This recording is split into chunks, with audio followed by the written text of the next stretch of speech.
बिस्मिल्लाहिर्रहमानिर्रहीम। अस्सलाम वालेकुम। सो स्टूडेंट, आज का हमारा टॉपिक है स्ट्रक्चर ऑफ ब्रेस्ट। इससे प्रीवियस वाले लेक्चर में हमने डिस्कस किया था कि ब्रेस्ट क्या है, उसके बाद उसकी हमने सिचुएशन डिस्कस की थी, उसकी एक्सटेंशन डिस्कस की थी कि वर्टिकली और हॉरिजॉन्टली ये कहाँ कहाँ एक्सटेंड करता है। उसके बाद हमने डिस्कस किए थे उसके डीप रिलेशन। आज हमारा टॉपिक है स्ट्रक्चर ऑफ ब्रेस्ट। अच्छा, ब्रेस्ट को डिवाइड किया गया है 3 पार्ट्स में। एक स्किन जो कि फर्स्ट पार्ट है, जो कि हमें सुपरफिशियली दिखाई देता है। सेकंड है पेरेन्काइमा, जिसे हम मेमरी ग्लैंड भी कहते हैं। और थर्ड है स्ट्रोमा। ठीक है, ब्रेस्ट को 3 पार्ट्स में डिवाइड किया गया है। एक है स्किन, दूसरा है पेरेन्काइमा और थर्ड है स्ट्रोमा। अगर हम स्किन की बात करें तो ये कवर करता है ग्लैंड्स को, किन ग्लैंड्स को, ये मेमरी ग्लैंड्स को कवर कर रहा होता है। कौन से ग्लैंड्स को? मेमरी ग्लैंड्स को ये कवर कर रहा होता है। इसके फॉलोइंग फीचर्स हैं। पहला फीचर स्किन का ये है कि इसकी कॉनिकल प्रोजेक्शन होती है, जिसे हम निपल कहते हैं। निपल कहाँ प्रेजेंट होता है? प्रेजेंट होता है just below the centre of breast at the level of 4th intercostal space 10 centimetre from mid line. फर्ज करें ये हमारा ब्रेस्ट है, ये हमारा ब्रेस्ट है। अच्छा, ये अगर हम इसका सेंटर ड्रा करें तो ये हमारा सेंटर बनेगा ये वाला। लेकिन निपल जो कॉनिकल प्रोजेक्शन होती है वो यहाँ से बिल्कुल सेंटर में प्रेजेंट नहीं होती। वो कहाँ प्रेजेंट होती है? वो प्रेजेंट होती है just below the centre of breast, just below the centre, centre से थोड़ा सा नीचे, तो सेंटर से थोड़ा सा नीचे ये प्रेजेंट होती है at the level of 4th intercostal space पर प्रेजेंट। जैसे ये रिब्स आ रही होती हैं, फर्स्ट रिब, उसकी फिर फर्स्ट इंटरकोस्टल स्पेस, ये 4th इंटरकोस्टल स्पेस पर प्रेजेंट होते हैं। और ये अगर हम ये स्टर्नम ड्रा करें और इसकी मिड लाइन ये देखें तो ये 10 सेंटीमीटर होता है फ्रॉम मिड लाइन, स्टर्नम से ये 10 सेंटीमीटर होता है। अच्छा ठीक है, कॉनिकल प्रोजेक्शन होती है जिसे हम निपल कहते हैं, वो प्रेजेंट होता है just below the centre of breast at the level of 4th intercostal space 10 centimeter from midline, 10 centimeter from midline ये प्रेजेंट होता है। अच्छा, अगर निपल के नेक्स्ट फीचर्स क्या हैं? निपल को 15 to 20 लैक्टिफरस डक्ट्स पाइट्स कर रही होती हैं। वो मैं अभी आपको डायग्राम यहाँ पर समझाऊंगा कि कैसे पाइट्स करती हैं। अच्छा, उसके बाद निपल कंटेन कर रहा होता है circular and longitudinal smooth muscles को। निपल कंटेन कर रहा होता है circular and longitudinal smooth muscle को। इन मसल्स का क्या काम होता है? जो सर्कुलर मसल्स होते हैं उनका ये काम होता है कि वो निपल को स्टिफ करते हैं। जो लॉन्गिट्यूडिनल स्मूथ मसल्स होते हैं उनका काम ये होता है कि वो निपल को जो है फ्लैटन करते हैं। सर्कुलर का क्या काम है? सर्कुलर स्टिफ करते हैं निपल्स को, लॉन्गिट्यूडिनल जो है फ्लैटन करते हैं। अच्छा, निपल जो है वो निपल में few modified sweat and species glands होते हैं। निपल में few modified sweat and species glands होते हैं। और ये निपल जो है वो रिच इन नर्व सप्लाई होता है।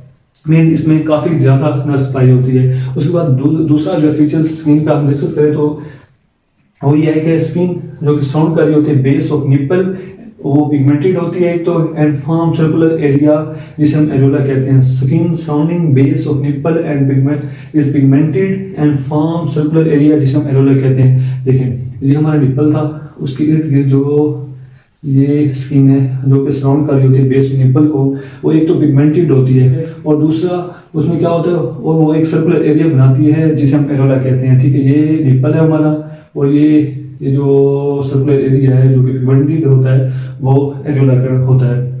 अच्छा, एरोला में क्या होता है? एरोला जो है वो रिच होता है इन मॉडिफाइड सेबेशियस ग्लैंड्स में। ठीक है, एरोला जो है वो रिच होता है इन मॉडिफाइड सेबेशियस ग्लैंड में। इसके अलावा इसमें एसेसरी मेमरी ग्लैंड और स्वेट ग्लैंड भी होते हैं, लेकिन रिच होता है मॉडिफाइड सेबेशियस ग्लैंड में। अच्छा, ये जो ग्लैंड्स हैं वो इनलार्ज हो जाते हैं। कब इनलार्ज होते हैं? ड्यूरिंग प्रेगनेंसी एंड लैक्टेशन ये इनलार्ज हो जाते हैं। और क्या बनाते हैं? वो इनलार्ज होकर बनाती हैं रेज टुबरकल्स ऑफ मोंटगोमरी। ठीक है, rich in modified special gland होते हैं जो कि बिकम इनलार्ज हो जाते हैं ड्यूरिंग प्रेगनेंसी एंड लैक्टेशन और बनाते हैं क्या? Raise tubercles of Montgomery. ठीक है। अच्छा, इनकी जो ऑयली सिक्रेशन होती है निपल और एरोला के इर्द गिर्द, वो निपल और एरोला को लुब्रिकेट करवाती है। ठीक है, उसका काम ये होता है कि वो लुब्रिकेशन में प्ले रोल करती है। उसके अलावा ये प्रिवेंट करती है फ्रॉम क्रैकिंग ड्यूरिंग लैक्टेशन। जब लैक्टेशन हो रही होती है तो निपल को और एरोला को क्रैकिंग से प्रिवेंट करने के लिए ये ऑयली सिक्रेशन पे अपना रोल अदा करती है। अच्छा, उसके अलावा जो निपल और एरोला होता है उसमें हेयर नहीं होते। ठीक है, और जो एरोला है उसकी जस्ट बिलो बिल्कुल नीचे जो है वो लैक्टिफरस साइनस होते हैं जहाँ पर मिल्क जो है स्टोर हो रहा होता है। ठीक है, निपल और जो एरोला है उसमें हेयर एक तो नहीं होते, और दूसरा जो एरोला है उसकी जस्ट बिलो जो है वो क्या प्रेजेंट होता है? वो प्रेजेंट होता है लैक्टिफरस साइनस जहाँ पर मिल्क स्टोर हो रहा होता है। ठीक है, एक जो एल्वेले है वहाँ पर जो है मिल्क बनता है, जो लैक्टिफरस साइनस है वहाँ पर मिल्क स्टोर होता है। अच्छा, उसके बाद हम डिस्कस करते हैं कि पेरेन्काइमा क्या है हमारा। पैरेन्काइमा जो है वो मेमरी ग्लैंड है, उसे मेमरी ग्लैंड भी कहते हैं। वो कंपाउंड ट्यूब्यूलो एलुलर ग्लैंड है जो कि मिल्क सीक्रेट करता है, ठीक है। ये मैं आपको अभी डायग्राम से समझाता हूँ। कंपाउंड ट्यूब्यूलो एलुलर ग्लैंड है जो कि मिल्क को सीक्रेट करता है। अच्छा, ये जो ग्लैंड है ट्यूब्यूलो एलुलर ग्लैंड, ये कंसिस्ट होता है 15 to 20 लोब्स से, ठीक है। हर ब्रेस्ट में तकरीबन जो है 15 to 20 लोब्स होते हैं। अच्छा, ईच लोब जो है, हर लोब जो है वो क्लस्टर ऑफ एलुलाई होता है, ठीक है। 15 to 20 लोब्स होते हैं ब्रेस्ट में, और जो हर लोब है वो ना क्लस्टर है ऑफ एलुलाई, उसमें क्लस्टर ऑफ एलुलाई होते हैं और वो ड्रेन कर रहे होते हैं बाय लैक्टिफेरस डक्ट से, ठीक है। Gland consist of 15 to 20 lobes, each lobe is cluster of alveoli and drain by lactiferous ducts. अच्छा, ये जो लैक्टिफेरस डक्ट्स हैं जो कि ड्रेन कर रहे होते हैं उस लोब को, वो कन्वर्ज करते हैं टुवर्ड्स निपल की तरफ कन्वर्ज करते हैं और बाहर की तरफ ओपन हो जाते हैं, ठीक है। जो लैक्टिफेरस डक्ट हैं वो कन्वर्ज करते हैं towards nipple and open on to it, ठीक है। उसके बाद नियर इट्स टर्मिनेशन, किन की टर्मिनेशन पर, लैक्टिफेरस डक्ट्स की टर्मिनेशन पर डायलेशंस होती हैं। ईच डक्ट हैज डायलेशंस जिन्हें हम लैक्टिफेरस साइनस कहते हैं, ठीक है। अच्छा, उन लैक्टिफेरस साइनस में क्या हो रहा होता है, मिल्क स्टोर हो रहा होता है। क्या स्टोर हो रहा होता है, मिल्क स्टोर हो रहा होता है, ठीक है। अच्छा, उसके बाद हम डिस्कस करते हैं कि स्ट्रोमा क्या है। ये पहले हमने डिस्कस किया कि स्किन क्या है, स्किन का क्या काम है, वो ग्लैंड को कवर कर रही होती है। उसके दो फीचर्स हैं, क्या कौन कौन से, कोनिकल प्रोजेक्शन है जो कि निपल है वो प्रेजेंट होता है just below the centre of breast, जो कि fourth level of intercostal space पर प्रेजेंट होता है, 10 सेंटीमीटर होता है मिड लाइन। अच्छा, उसका निपल क्या है, वो उसे 15 to 20 लैक्टिफेरस डक्ट्स जो है बाइस कर रहे होते हैं, वो कंटेन कर रहे होते हैं circular and longitudinal smooth muscles को। उसके बाद जो है वो जो सर्कुलर का क्या काम है, वो उसका काम ये है कि वो निपल को जो है वो स्टिफ करता है, जबकि जो लॉन्गिट्यूडिनल स्मूथ मसल है वो क्या करते हैं, वो निपल को फ्लैटन करते हैं। उसके बाद जो निपल है उसमें few modified sweat and species gland होते हैं और रिच इन नर्व सप्लाई होता है। उसके बाद जो स्किन जो सराउंडिंग बेस वो निपल, ये अगर ब्रेस्ट है, ये हमारा निपल है, उसकी जो सराउंडिंग बेस निपल जो है वो पिगमेंटेड होता है और उसमें क्या होता है, वो एक सर्कुलर एरिया बनाता है जिसे हम एरोला कहते हैं। अच्छा, एरोला में क्या होता है, वो rich in modified species gland होते हैं।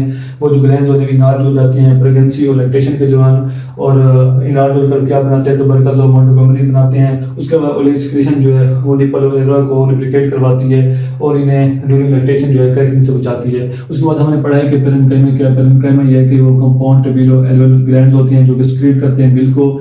जो ग्लैंड होते हैं वो तकरीबन 15 to 20 लोब्स पर मुश्तमिल होते हैं। हर जो लोब है उसमें क्लस्टर ऑफ एलुलाई होते हैं, वो मैं आपको डायग्राम में समझाता हूँ। और जो हर लोब है उसे ड्रेन कर रहा होता है लैक्टिफेरस डक्ट्स। जो लैक्टिफेरस डक्ट्स होते हैं वो कन्वर्ज करते हैं निपल की तरफ, ठीक है, निपल की तरफ कन्वर्ज करते हैं और ओपन टू इट। अच्छा, उसकी टर्मिनेशन पर हर लैक्टिफेरस डक्ट्स की टर्मिनेशन पर जो एक डायलेशन होती है उसे हम लैक्टिफेरस साइनस कहते हैं, वो तकरीबन 15 to 20 होती है। अच्छा, उसके बाद हम आ जाते हैं स्ट्रोमा की तरफ, ठीक है। स्ट्रोमा क्या है, स्ट्रोमा जो है वो सपोर्टिंग फ्रेमवर्क है किसका, ग्लैंड का, form supporting framework of glands, ठीक है। ये सपोर्टिंग फ्रेमवर्क बनाता है ग्लैंड का। अच्छा, ये जो स्ट्रोमा है ये पार्टली फाइब्रस होता है और पार्टली जो है फैटी होता है। क्या होता है, पार्टली ये फाइब्रस होता है और पार्टली जो है फैटी होता है। अच्छा, इसका जो पार्टली फाइब्रस पार्ट है वो क्या बनाता है, वो एक सेप्टा बनाता है, उसे हम कहते हैं सस्पेंसरी लिगामेंट ऑफ कॉपर, ठीक है। पार्टली ये फाइब्रस होता है और पार्टली जो है फैटी होता है। जो इसका फाइब्रस पार्ट है वो एक सेप्टा बनाता है जिसे हम सस्पेंसरी लिगामेंट ऑफ कॉपर कहते हैं। उस सस्पेंसरी लिगामेंट ऑफ कॉपर का क्या काम है, वो इसका काम है कि वो स्किन और ग्लैंड पे वो एंकर करता है, किससे, पेक्टोरल फेशिया से एंकर करता है, ठीक है। जो सस्पेंसरी लिगामेंट कॉपर है उसका काम यह है कि वो एंकर करता है स्किन को और ग्लैंड को पेक्टोरल फेशिया से। उसके बाद जो इसका फैटी पार्ट है वो मेन बल्क बनाता है ग्लैंड का, मेन बल्क ऑफ ग्लैंड बनाता है, ठीक है। उसके बाद ये जो फैटी पार्ट है डिस्ट्रीब्यूट होता है ऑल ओवर ब्रेस्ट एक्सेप्ट जो निपल वगैरह है उसके एक्सेप्ट ये तकरीबन तमाम ब्रेस्ट को जो है डिस्ट्रीब्यूट कर रहा होता है। अच्छा, stroma sporting framework of gland बनाता है, पार्टली फाइब्रस होता है और पार्टली जो है फैटी होता है। अच्छा, इसका जो फाइब्रस पार्ट है वो सेप्टा बनाता है जिसे सस्पेंसरी लिगामेंट कॉपर जो कि एंकर कर रहा होता है स्किन और ग्लैंड को, किससे, पेक्टोरल फेशिया से। जो इसका फैटी पार्ट है वो मेन बल्क ऑफ ग्लैंड बनाता है। अच्छा, अब हम इस डायग्राम की तरफ अगर आ जाएं तो यहाँ से आपको सारा कंसेप्ट तकरीबन समझ आ जाएगा इंशाल्लाह। अच्छा, ये हमारा जो रेड कलर का ये है पेक्टोरस मेजर मसल, ये जो ग्रीन कलर का हमें दिखाई दे रहा है ये है पेक्टोरल फेशिया। अच्छा, उसके बाद ये सारा ब्रेस्ट आ गया। ये जो फ्रंट वाली साइड है ये स्किन है जो कोनिकल प्रोजेक्शन होती है। उसके अलावा यहाँ पर निपल के बिल्कुल बिल्कुल नियर क्या होता है, लैक्टिफरस डक्ट्स होती हैं, उसके लैक्टिफरस डक्ट के इंटरमेशन साइड पर क्या होता है, डायलेशन होती हैं जिसे हम कहते हैं लैक्टिफरस साइनस। पीछे हम पढ़ के आए थे, ये डायलेशंस हैं जो कि लैक्टिफरस साइनस है। अच्छा, ये जो बड़े बड़े आपको दिखाई दे रहे हैं ये लोब्स होते हैं, 15 to 20 लोब्स होते हैं हर ब्रेस्ट में। और उस लोब्स में क्या होता है, उस लोब्स में क्लस्टर ऑफ एल्वेलाई होते हैं। ये जो छोटे छोटे आपको क्लस्टर दिखाई दे रही हैं ये एल्वेलाई हैं। यहाँ पर क्या होता है, यहाँ पर जो है मिल्क जो है बनता है, ठीक है, एल्वेलाई में मिल्क बनता है, प्रोडक्शन होती है मिल्क की यहाँ पर। और जो ये डायलेशन है जिन्हें हम लैक्टिफरस साइनस कहते हैं, यहाँ पर मिल्क स्टोर होता है, तो जब नीड होती है तो यहाँ से फिर आगे जाता है मिल्क। अच्छा, उसके बाद ये जो पेक्टोरियल फेशिया है इसमें से जो निकल रहे हैं क्या सस्पेंशन लिगामेंट कॉपर, उसका क्या काम क्या होता है, उसका ये काम होता है कि वो ग्लैंड्स और स्किन को एंकर करता है, किससे, पेक्टोरियल फेशिया से, ठीक है। ये हमारा ब्रेस्ट है, ठीक है, ये पेक्टोरस मेजर मसल है जो कि रेड कलर का दिखा दे रहा है आपको। और ये जो ग्रीन कलर का है ये है पेक्टोरल फेशिया। ये जो डॉटेड लाइन है ये रुडिमेंटरी स्पेस है जो कि ब्रेस्ट को फ्रीली मूव करवाती है। और जो उसके बाद यहाँ पर लिगामेंट्स निकल रहे हैं, उन लिगामेंट्स को हम कहते हैं सस्पेंशन लिगामेंट कॉपर, ठीक है। ये हमारा सर ब्रेस्ट है, ये कॉनिकल प्रोजेक्शन है, इसे हम निपल कहते हैं। और इसके इर्द गिर्द जो है वो एरोला होता है जो कि पिगमेंटेड होता है। अच्छा, इसकी अगर निपल की टर्मिनेशन पर देखें तो ये लैक्टिफरस डक्ट्स होती हैं। अच्छा, इस लैक्टिफरस डक्ट्स की टर्मिनेशन पर देखें तो क्या होता है, डायलेशंस होती हैं, ठीक है, डायलेशंस होती हैं। इन डायलेशन को क्या कहते हैं, लैक्टिफरस साइनस कहते हैं, जहाँ पर मिल्क स्टोर होता है। 15 to 20 होती हैं, देखें 15 to 20 लोब्स हैं, तो 15 to 20 ये तकरीबन लैक्टिफरस डक्ट्स होंगे और इतनी ही लैक्टिफरस साइनसेस होंगे। और ये सस्पेंशन लिगामेंट कॉपर है जो कि वो स्किन और ग्लैंड को एंकर कर रहे होते हैं फेशिया से। Thank you so much.